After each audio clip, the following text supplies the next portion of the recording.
오늘 함께 뵐 하나님의 말씀은 구약성경 열왕기상 14장 1절로 10절까지 말씀입니다. 저부터 한 절씩 교독하시겠습니다. 1절입니다. 그때 여로보암의 아들 아비야가 병든지라.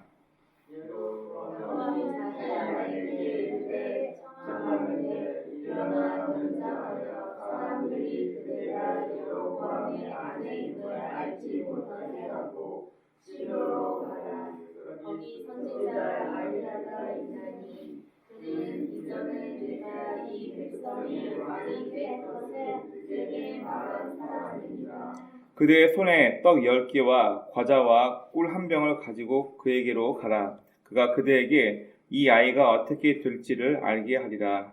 여로보암의 아내가 그대로 하여 일어나 실로로 가서 아히야의 집에 이르니 아히야는 나이가 많아 눈이 어두워 보지 못하더라. 여호와께서 아히야에게 이르시되 여로보암의 아내가 자기 아들이 병들었으므로 네게 물으러 오나니 너는 이러이러하게 대답하라. 그가 들어올 때 다른 사람인 채 함이니라. 그가 물으러 들어올 때 아히야가 그 발소리를 듣고 말하되 여로보암의 아내여 들어오라. 네가 어찌하여 다른 사람인 줄 아느냐. 내가 명령을 받아 hum한 일을 그에게 조정하니. 가서 여로보암에게 말하라. 이스라엘 하나님 여호와의 말씀이 내가 너를 백성 중에서 들어 내 백성 이스라엘의 주권자가 되게 하고 나를 다윗의 집에서 찢어내어 내게 주었거늘 너는 내 종 다윗의 내 명령을 지켜 전심으로 나를 따르며 나 보기에 정직한 일만 행하였음과 같지 아니하고 네 이전 사람들보다도 악을 행하고 가서 너를 위하여 다른 신을 만들며 우상을 부어 만들어 나를 노엽게 하고 나를 내 등 뒤에 버렸도다. 그러므로 내가 여로보암의 집에 재앙을 내려 여로보암에게 속한 산에는 이스라엘 가운데 외인자나 노인자나 다 끊어버리되 거름머리를 쓸어버린 같이 여로보암의 집을 말하게 쓸어버리리라. 아멘. 기도하겠습니다. 하나님 오늘도 저에게 귀한 건강 허락하시고 또 귀한 예배당에 나와서 함께 하나님께 말씀 듣고 예배드릴 수 있게 인도하심을 감사합니다. 하나님 많은 사람들이 설 명절을 맞이하여 고향을 방문하고 또 이 시간을 잘 보내고 있습니다. 하나님 이 가운데 우리가 하나님을 믿는 사람답게 예수를 믿는 사람답게 우리가 어떤 자세와 어떤 생각과 태도를 가지고 살아가야 할지 늘 우리 자신을 묵상하며 돌아보게 하옵시고 오늘도 하나님께서 이 말씀을 통하여 우리 각자에게 말씀하실 때 하나님 종교적으로 뭔가 깨달았다는 것으로 알고 끝나버린 것이 아니라 나를 향한 하나님의 음성이 무엇인지를 알고 내가 어떤 인생을 살아가야 할지 하나님의 말씀대로 사는 것이 무엇인지 발견하며 날마다 하나님께 가까이 갈 수 있는 저희 삶이 될 수 있도록 주님 붙들어 주옵소서. 오늘도 부족한 자가 주의 말씀을 들고 단위에 섰습니다. 오직 기록된 약속된 하나님의 말씀만 증거하는 입술 되게 도와주옵시고 사람 기분 좋게 하기 위해서 누군가에게 인기 끌기 위해서 하는 설교가 아니라 온전히 하나님의 말씀을 대변하는 입술 되게 도와주옵소서. 또한 듣는 우리의 귀를 복되게 하사 이 말씀이 우리의 마음판에 새겨질 수 있도록 주님 도와주옵시고 종교인으로 끝나는 삶이 아닌 하나님의 성도답게 이 땅을 살아가는 데 귀한 힘이 될 수 있도록 이 시간을 축복하여 주옵소서. 예배의 시작입니다. 마치는 모든 순간까지 우리 주의 성령께서 함께 하시고 인도하실 것 믿사하며 우리의 구주 예수님의 이름으로 기도드립니다. 아멘. 우리나라 같은 경우는 아마 다른 나라도 마찬가지일 것 같아요. 명절이 되거나 추석, 설 혹은 큰 연휴가 되면은 문자가 참 많이 오고 갑니다. 건강하십시오. 새해 복 많이 받으십시오. 즐거운 한가위 되십시오. 이렇게 많은 분들에게 연락이 오기도 하고 또 연락을 서로 주기도 합니다. 여러분 한번 생각해 봅시다. 몇 년 동안 연락이 한 번도 없다가 갑자기 돈 빌려달라고 친구한테 전화가 왔어. 반가울까요? 여러분, 근데 의외로 우리가 인생을 살다 보면 그런 경우가 참 많은 것 같아요. 나라는 사람을 보고 싶어서, 나라는 사람에 대한 함께했던 추억이 그리워서 목소리 들으려고 전화하거나 찾아온 것이 아니라 나를 통해서 뭔가 얻어내려고, 자신의 아쉬운 게 있으니까 나한테 부탁하거나 혹은 청탁을 하여서 그 어려운 일을 해결하려고 누군가 나를 찾아온다면은 저는 그 사람과는 관계를 깊이 맺지는 않을 것 같아요. 그냥 형식적으로 알고 지내는 사이 정도. 제 선배 목사님께서 저희에게 그런 얘기를 하신 적이 있어요. 남자 나이 30이 넘어가지고 너에게 접근하는 사람이면은 다 이유와 목적을 가지고 너에게 접근하는 사람들 뿐이다. 진짜 너의 친한 친구가 아니라면 지금 너에게 접근하는 사람들은 다 이유와 목적을 가지고 너에게 다가온 사람이다. 100% 맞는 이야기더라고요. 그래서 한번 사람도 이럴 때 기분이 좋지 않았을 것 같아요. 나를 이용하는 친구, 몇 년 만에 전화로 안부를 물어올 때 나를 보고 싶고 나를 그리워해서 연락을 했을까? 그럼 되게 고맙겠죠. 혹은 뭔가 아쉬운 게 있으니까 돈 좀 빌려달라고, 아니면 너 알고 있는 그 사람한테 연 좀 돼가지고 나 좀 거기 들어가게 해달라고, 이런 연락을 받으면은 우리는 기분이 썩 좋지는 않을 것 같습니다. 이 사람은 나와 인격적인 관계를 맺으면서 나라는 사람을 보고 싶고 그리워서 연락한 게 아니라 자기 아쉬운 걸 해결하기 위해서 나에게 연락을 하네. 기분이 썩 좋을 것 같지 않습니다. 여러분, 만약 우리가 하나님을 이런 방법으로, 이런 식대로 하나님을 찾는다면 하나님의 마음은 어떠실까요? 1년 만에 전화 와가지고, 혹은 몇 년 만에 졸업생인 친구가 전화 와가지고 자기 이번에 뭘 하게 됐는데 돈 3천만 원만 구워달라고, 혹은 자기 이거 이런 사업을 하니까 보증 좀 서달라고, 혹은 너 그때 그 교수님 알지? 그 교수님하고 너 친했으니까 나 그 모임에 좀 연락해서 모임에 좀 들어가게 해달라고. 여러분, 이런 연락을 받게 된다면, 이런 소리를 듣는다면 앞에 있는 저뿐만 아니라 여러분들도 기분이 썩 좋지는 않을 거예요. 이 사람은 지금 나를 이용하기 위해서 나에게 다가오는구나.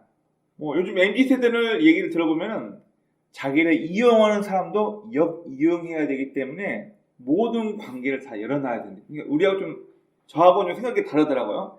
요즘 MZ세대는 상대방이 나한테 뭔가 청탁하고 부탁해야 나도 나중에 그 사람을 이용할 수 있기 때문에 그런 관계를 끊지 말고 다 문어발식으로 사람 관계를 해놔라. 그게 MZ세대에서 이렇게 얘기를 하더라고요. 그런데 우리의 신앙에 있어서도 우리 하나님도 우리가 아쉽고 내가 병들고 내 자식이, 내 남편이 위기에 처했을 때 그때만 하나님을 찾는다면 우리 하나님 마음은 어떨까요? 지금 오랜만에 친구로부터 전화가 와서 돈 빌려달라고, 혹은 뭐 해결해달라고, 자기 아쉬운 거 해결하려고 친구한테 전화 온 것처럼 우리 하나님 마음도 그렇게 썩 기쁘지 않을 것 같다는 생각이 듭니다. 오늘 본문에서도 여러분 마찬가지입니다. 오늘 본문에서 여로보암의 아들이 병들게 되고 여로보암이 불안하니까 자기 와이프에게 시켜요. 너 변장해라. 절대 네가 여로보암의 아내랑 가서 알면 안 된다. 그리고 몰래 나를 이스라엘의 왕이 될 거라고 소개했던 하나님의 선지자 아야를 찾아가서 우리 아들의 병이 어떻게 될 것인가를 한번 몰래 떠보고 와라, 알아보고 와라고 아내에게 부탁을 합니다. 자, 위기를 만나니까 너가 다윗처럼 하나님의 말씀을 듣고 하나님의 명령대로 쫓아 행하면 내가 다윗에게 약속했던 것처럼 너를 통해서도 왕위가 끊이지 않을 것이다. 하나님은 여로보암에게 그렇게 약속을 하셨습니다. 그런데 불구하고 여로보암은 하나님과의 약속을 까맣게 잊어버리고 자신의 명예 때문에 사람들에게 만족을 주기 위해서 하나님을 섬기는 것과 정반대로 단과 베델에 큰 신당을 만들고 거기에서 이스라엘 백성들이 출애굽했을 때 범죄케 만들었다. 금송아지를 만들어 놓고 자 이게 하나님이다. 그럼 우리가 지난주에 함께 나누었지만 여로보암에게는 참으로 큰 많은 기회가 있었습니다. 막대한 권력과 하나님 앞에 인정받으면서 그가 이스라엘의 왕으로 되어서 굉장히 큰 그리고 너무나 좋은 환경과 조건을 다 가지고 있었음에도 불구하고 그는 하나님을 자기 등 뒤로 버려버리고 자기 마음대로 백성들 앞에 명예롭게 인기를 끌기 위해서 결국 그는 완전히 타락해버립니다. 그리고 나서 오늘 본문에서는 자기 아들이 병들으니까 아내를 변장하게 해서 자기 아들의 병세에 대해서 물어보러 선지자를 찾아가게 됩니다.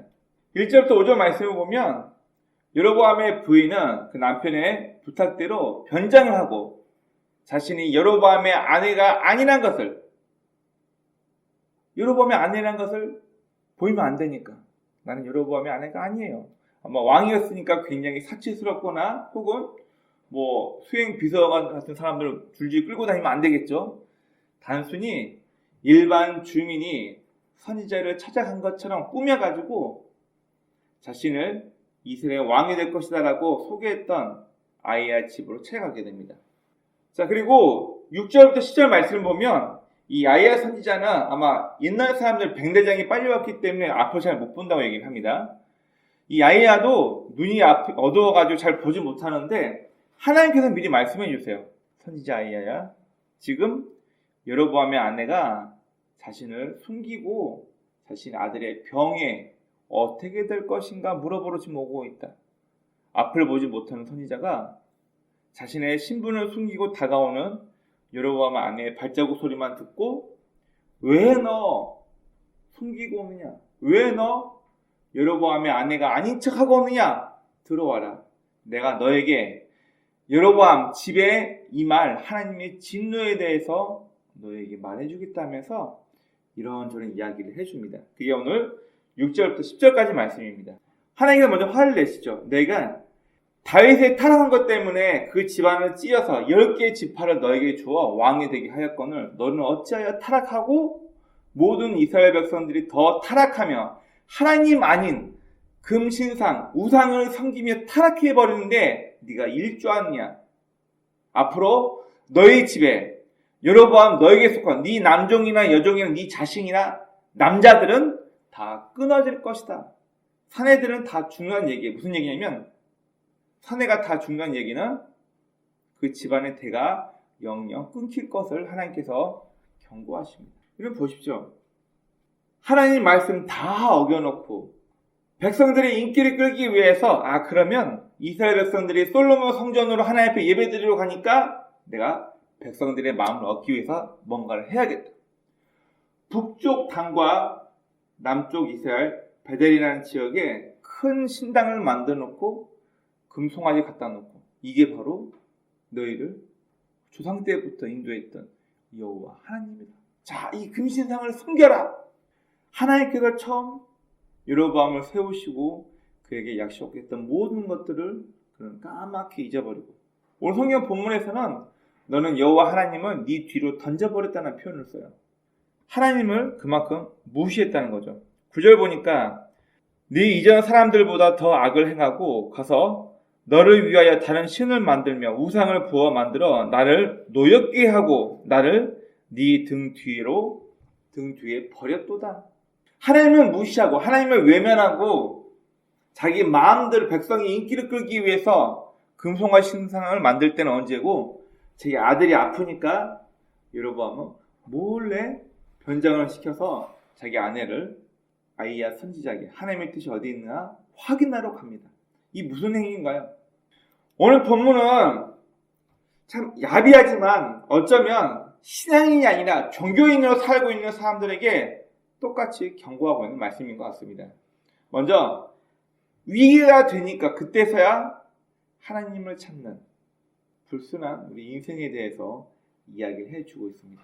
많은 영화나 혹은 소설 같은 걸 보면은 우리의 인생에 파고가 없으면 어려움이나 괴로움이 없으면 인생은 정말 재미없다. 그런 얘기를 많이 합니다. 과거 우리나라에 이스라엘 잉어, 향어 같은 걸 수입해 올 때 이 이스라엘 잉어의 천적인 장화를 같이 집어연다고 합니다. 물어봤더니 천적이 없이 수조에다가 이 이스라엘 잉어만 잡아가지고 담아갖고 오면은 중간이 많이 죽어버린대요. 그런데 천적인 장어를 집어넣으면은 장어가 지느러미를 뜯어먹을 때 막 피해서 도망다니다 보니까 한두 마리는 지느러미에 뜯긴 게 있지만 잉어 대부분이 살아서 온다고 합니다. 천적을 집어넣어야 되는데요. 그만큼 우리 인생은 모든 것이 내 뜻대로 내 마음대로 평안하게 잘 되면 인생이 재미없다는 거예요. 의미가 없다는 거예요. 저도 과거에 한번 젊었을 때 그런 고백을 기도하면서 한 적이 있습니다. 내 뜻대로 내 계획대로 모든 게 잘 되면 하나님, 저는 하나님 앞에 기도 안 할 사람입니다. 내 스스로를 보니까 그렇더라고요. 내가 하고 싶은 대로 내 고집대로 모든 게 다 잘 돼버리면 하나님 죄송한데요, 솔직히 저는 그렇습니다. 저는 그러면 하나님 앞에 기도 안 할 사람입니다. 여러분들은 어떤가요? 우리 인생은 다 그렇습니다.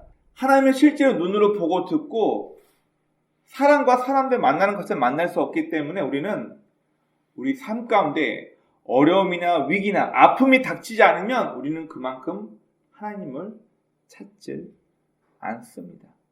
인정하십니까? 부단 오늘 본문에서는 야비하게 하나님 뜻을 다 저버리고 우상 섬겼던 여로보암이 자기 아들 병드니까 그거 불안해가지고 하나님을 찾아온 것처럼 우리도 마찬가지라는 것을 얘기해 주고 있습니다. 우리도 아쉬울 때만 하나님을 찾는다는 거예요. 우리 좀 창피하지만 인정할 건 인정합시다.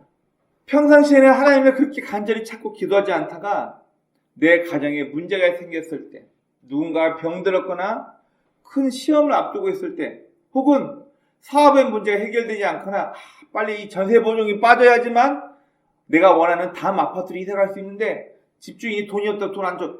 이런 어렵고 난감한 문제가 닥치면 우리는 그때서야 하나님 바지끄댕이 붙잡고 좀 해결해 주세요. 이게 유아와 같은 유치한 우리의 신앙임을 얘기해 주고 있습니다. 우리는 위기가 닥치면 그때서야 비로소 하나님을 찾습니다.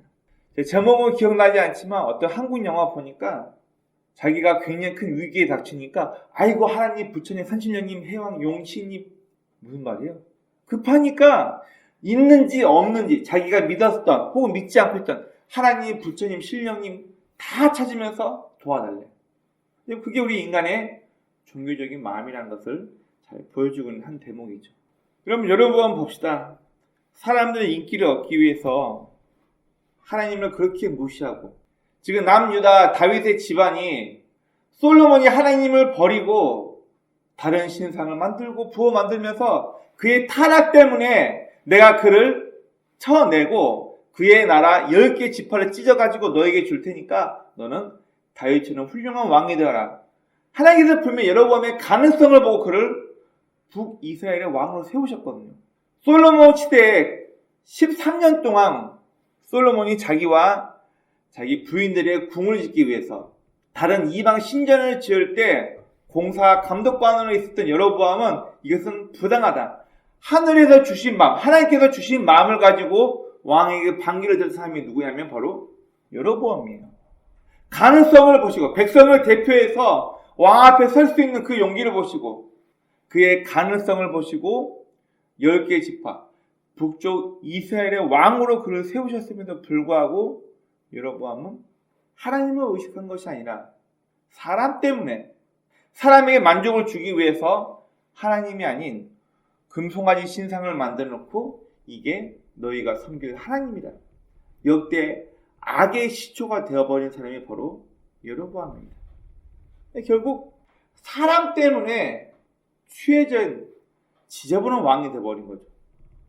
그렇게 하나님을 배신하고 하나님의 외면할 때는 온죄고, 아들이 병드니까 자기 아들 좀 살려달라고, 자기 아들 병 어떻게 되냐고 선지자를 통해서 하나님의 뜻을 물으러 옵니다. 이게 얼마나 취해 보입니까?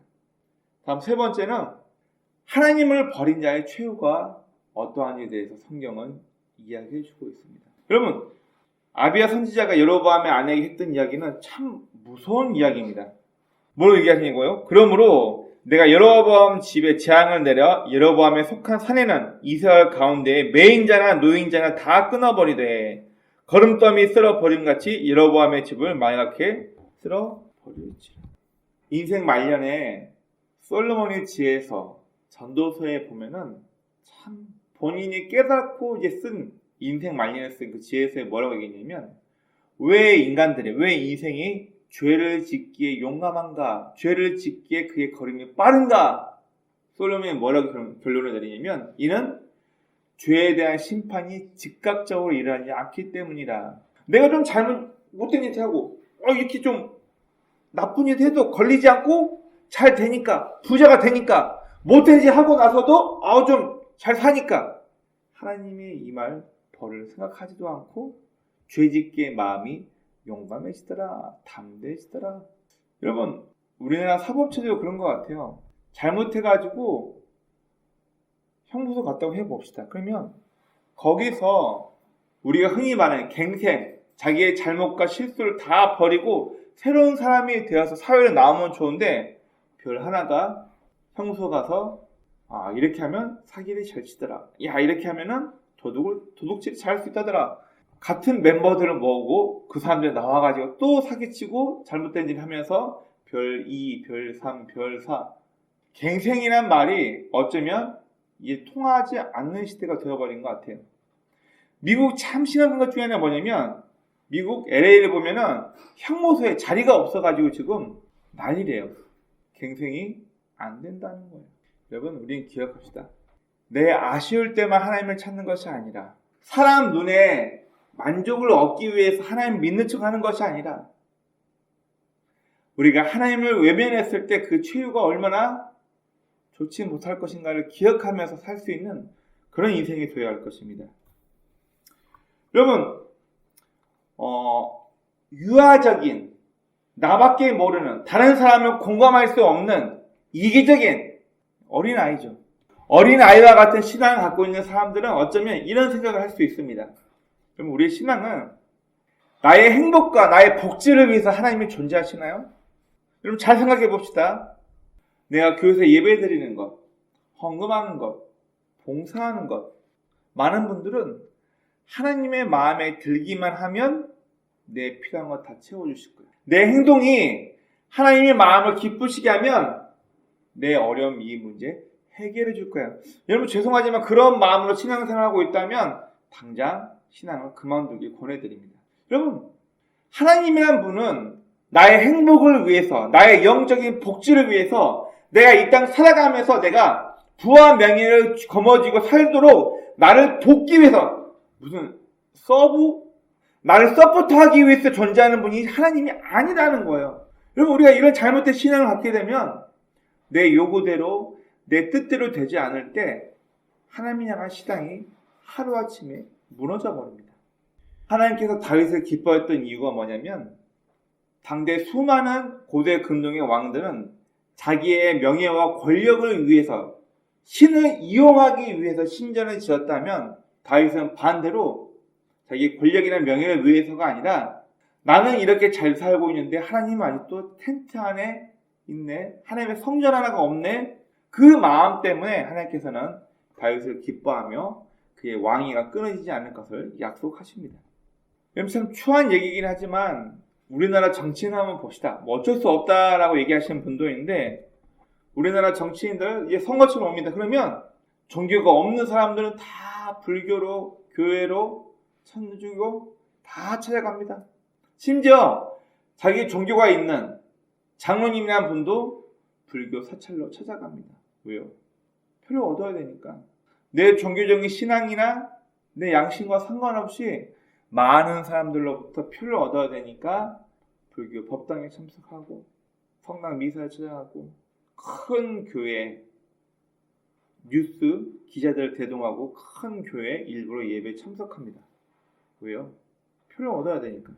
자기 명예와 권력을 얻기 위한 수단으로 종교를 이용한다? 여러분, 시작은 전쟁이 왜 일어났습니까? 홀리워, 이것은 거룩한 전쟁이다. 우리의 성지 예루살렘을 저 이방인, 이슬람 사람들이 차지하고 있다. 모든 국민들은 칼을 차라. 이것은 하나님께서 우리에게 주신 성전이다. 성스러운 전쟁이다. 가서 예루살렘에 있는 그 이방인들을 학살하고 우리의 성지 예루살렘을 되찾아오자. 교황들이 자신의 권력과 왕권을 강화하기 위해서 수많은 백성들을 예루살렘에 거하고 있던 이스라엘 사람들을 미친 듯이 학살합니다. 십자군 원정 때. 얼마나 심했냐면은 말도 못하게 심합니다. 임신한 여자를 배를 갈라서 그 아이까지 죽이고 4살 밑에 아이들은 애 발목을 잡고 돌 위에 내쳐가지고 머리를 깨트려 죽이고 아주 잔인함. 그게 뭐냐고요? 우리는 하나님을 위해서 성지 예루살렘을 되찾아와야 된다. 그 이유와 목적으로 어마어마한 학살이 일어난 전쟁이 바로 십자군 전쟁입니다. 여러분, 이렇게 전쟁이 일어났으니 이슬람 사람들이 기독교를 좋아할까요? 그래서 종교전쟁은 끝이 안 난다는 게 역사적으로 굉장히 심합니다. 교황들은 타락해서 너 십자군 전쟁에 가면 너에게 무슨 직위를 주겠다. 네 죄를 용서하겠다. 여러분, 세례라는 명칭도 이때 원래는 밥티죠, 임머죠, 완전히 물속에 잠기는 침례가 맞는데 모든 사람에게 침례를 못 주니까 사제나 교황이 말 타고 가면서 서 있는 장병에게 세례를 이렇게 주는 거예요. 세례 받은 사람은 누구나 성전에 참여할 수 있다. 그때 만들어진 게 세례예요. 세례는 약식입니다. 생긴 목적이 더 많은 남자들에게 세례를 줘서 십자군 원정에 보내기 위해서. 이런 게 실제 역사예요. 이게 하나님이 이용한 게 아니고 뭡니까? 정치적으로 수많은 사람의 필요 얻기 위해서 교회에 참여하고. 이게 하나님을 이용한 것이 아니면 무엇입니까? 여러분, 우리가 신앙인이 되지 않고 종교인이 되면 우리는 얼마든지 하나님을 내 입맛에 맞춰서 섬기는 척 하다가 하나님을 버릴 수도 있습니다. 가장 미련하고 어리석은 우리 인간의 행동 중에 하나가 뭐냐면은 내 손으로 신을 만들어 놓고 그 신이 나를 축복할 거라고 빌어. 여러분 생각해 보시죠. 내가 내 손으로 신의 모양을 만들어. 내가 나무를 깎아서 돌을 깎아서 차력을 빚어가지고 어떤 모양을 만들어 놓고 나에게 축복해 주세요. 나에게 복을 주세요. 이게 인간의 종교라는 거예요. 자기의 필요에 따라서 자기 요구대로 만들어 놓고 그것이 자기를 축복할 것처럼 생각하면서 거기에 미쳐서 빠져 삽니다. 우리는 종교 활동하기 위해서 모인 사람들이 아니라 온전히 신앙생활을 하기 위해서 모인 사람인 것을 기억해야 합니다. 오늘 우리가 읽었던 이 본문에서는 사람의 눈높이에 위기를 해결하려고 했던 가짜 신앙에 대해서 고발하고 있습니다. 자신의 사회적 명예와 신의 축복 모두를 다 받고 싶었나 보죠. 여러분, 우리는 고민해 봐야 됩니다.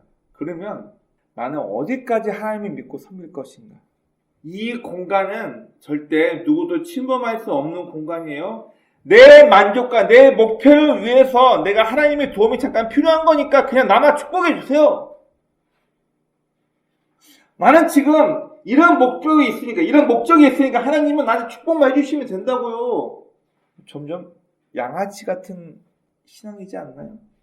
내 만족만을 위해서, 내 필요만을 위해서 내가 아쉬울 때만 하나님 찾고, 오늘 여러분이 보였던 신앙의 모습은 어쩌면 오늘날 종교로 전락해서 내 필요와 아쉬움만을 위해서 신앙생활을 하고 있는 가짜 신앙인들에게 경고하는 말씀이기도 합니다. 굉장히 어려운 책 중에 1703년에 태어난 조나단 에드워즈라는 철학가이자 문필가이자 설교가인 이분이 쓴 책 중에 종교적 감정, 즉 Religions of Affection이라는 책이 있습니다. 이게 한 800페이지가 넘는 책인데 책이 너무나 어렵고 난해해가지고 이 책을 해설한 책만 수많은 책들이 쏟아져 나왔습니다. 저도 이 책을 읽어봤는데 대단한 사람입니다. 1700년대 18세기에 이미 현재 사람들이 생각하고 있는 심리적인 문제와 자기 방어, 기재 이러한 모든 것들을 다 망라해서 써놓은 사람이에요. 천재라고 할 수밖에 없을 정도로 너무나도 책을 잘 썼습니다. 이 책에서 이 조나단 에드워즈라는 분은 신앙인들이 자신의 종교적인 감성을 드러낼 때가 있어요. 이때가 언제냐면은 미국의 영적 대각성 운동이 일어나가지고 사람들이 자신의 죄를 회개하면서 이게 기이한 현상이 나오는 거예요. 막 천국을 보고 왔다, 나는 하나님을 만나고 왔다 하면서 이상한 괴성을 지르기도 하고 동물처럼 땅바닥에 뒹구르면서 나 하나님 만나고 왔다, 지옥 보고 왔다, 이런 사건들이 많으니까 성경에 나오지 않은 성령 체험을 한 사람들의 수많은 가지 많은 것들이 막 행동으로 나오니까 이게 어떻게 된 거냐. 예배드리고 갑자기 사람들이 픽픽 쓰러지고 이런 현상을 보면서 이 조나단 에드워즈라는 분이 Religions Affection, 종교의 감성이라는 제목을 가지고 책을 썼는데 그 중에 이제 몇 가지만 제가 발췌해서 와봤습니다. 신앙인들에게 생기는 종교적인 감성, 이거를 어떻게 볼 것인가? 자, 먼저 내가 성령을 체험을 했다고 하자. 그러면 내가 체험한 성령 체험이 나의 삶을 하나님께서 원하시는 쪽으로 나의 삶을 인도하는가, 그렇지 않은가. 두 번째, 하나님을 의식하는 삶의 변화가 있나 없나를 통하여서 이 종교적인 체험이 하나님으로부터 왔는지, 아니면 단순히 뇌의 지각으로 자기 자신을 숨겨서 홀로 하나님 만난 것처럼 자기 감정을 가짜로 만들어버린 것인지 평가할 계기가 된다라고 이번에 책에서 그렇게 얘기하고 있습니다. 무슨 얘기냐면, 내가 예배 가운데 하나님을 만나고 엉엉 울면서 찬양 드리면서 내 마음을, 내 삶을 하나님께 드립니다. 그렇게 예배를 잘 드리는데 예배 드리고 난 다음에 자기의 삶으로 돌아와서 삶이 변화되지 않았어요. 이거는 예배 가운데 별 감정도 없이 덤덤했는데 예배 끝나고 나서 집으로 돌아가가지고 자신의 잘못된 모든 걸 다 청산했어요. 이건 진짜 성령을 만난 사람. 그 사람의 삶의 결단과 삶의 문제를 보고 그 사람이 정말로 하나님을 만났는지 만나지 않았는지를 평가하는 기준이 된다고 얘기합니다. 여러분, 미국의 대각성 운동뿐만 아니라 영국의 웨일즈에서도 대각성 운동이 일어났을 때 좀 다른 반응이 일어났어요. 영국의 웨일즈라는 지역, 19세기에 영국의 웨일즈라는 지역이 술집과 창녀촌, 몸 파는 그런 서술집이 굉장히 많았었는데 웨일즈에서 대부흥운동이 일어났을 때 술집이 없어지고요. 몸 파는 여인들이 다 없어졌어요. 뭘로 표현할 거예요? 정말로 하나님을 만나고 경험한 사람들 삶이 바뀌어진 반면 어떤 사람은 엉엉 울고 하나님 만났다고 막 천국 보고 왔다고 해놓고 그의 삶이 변화되지 않고 여전히 자기가 요구하는 인생을 위해서 살고 있어요. 뭐가 과연 하나님을 만난 인생이냐고요. 우리는 내 선택에 의해서 하나님을 이용해 먹을 수도 있고 하나님 방법대로 인생을 바르게 살 수도 있습니다. 여러분, 중요한 건 예배 한 번 드린 것을 통해서 찬양을 통해서 눈물 많이 흘렸다고 내 삶이 변한 것이 아니라 내가 정말 내 감정 충만해진 것이 성령 충만해진 것이라고 착각하지 말고 내 삶의 결과를 보면 우리가 정말 하나님을 믿고 섬기는 사람인지를 우리는 쉽게 이해할 수 있습니다. 여러분, 내가 만든 신앙은 정말 위험합니다. 내가 이 정도 했으니까 내가 믿고 섬기는 하나님도 이 정도 나를 도와주시겠지. 내가 이만큼 했으니까 하나님도 이만큼 나를 도와주시겠지. 우리 가장 미련한 종교가 내가 찰흙으로 돌로 나무를 깎아 만들어 놓고 아이고 신이여 나를 도와주세요. 제일 미련한 거랬죠. 여러분, 우리가 지금 기독교라는 종교를 가지고 있을 때도 제일 위험한 게 그렇습니다. 하나님이라면 이 정도. 내가 부담스럽고 화나고 그러면 하나님 다 버려버려. 위험한 것 중에 하나가, 물론 우리가 신앙생활 하다 보면 사람 때문에 상처받을 수 있어요. 사람 때문에 이해하지 못해서 아우 나 저 김지서 때문에 교회 나오기 싫어. 예, 물론 사람이기 때문에 갈등이 생길 수 있습니다. 아우 왜 저 목사님은 또 왜 저런 식으로 얘기한대, 기분 나쁘게, 듣기 싫게. 여러분, 그 어떤 설교자도요 너 들으라고 설교 준비하지 않아요.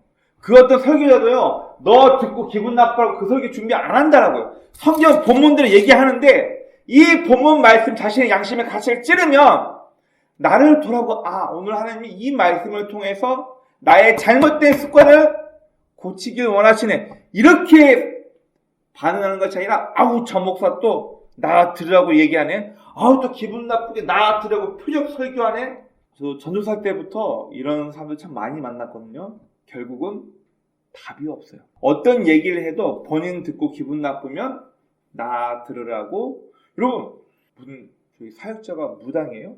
그 사람 마음속에 들어와가지고 나한테 말도 안 했는데 그 사람 속마음을 딱 꿰뚫어보고 그 사람 들으라고 그 얘기를 한대. 우리가 만든 신앙이 이만큼 위험합니다.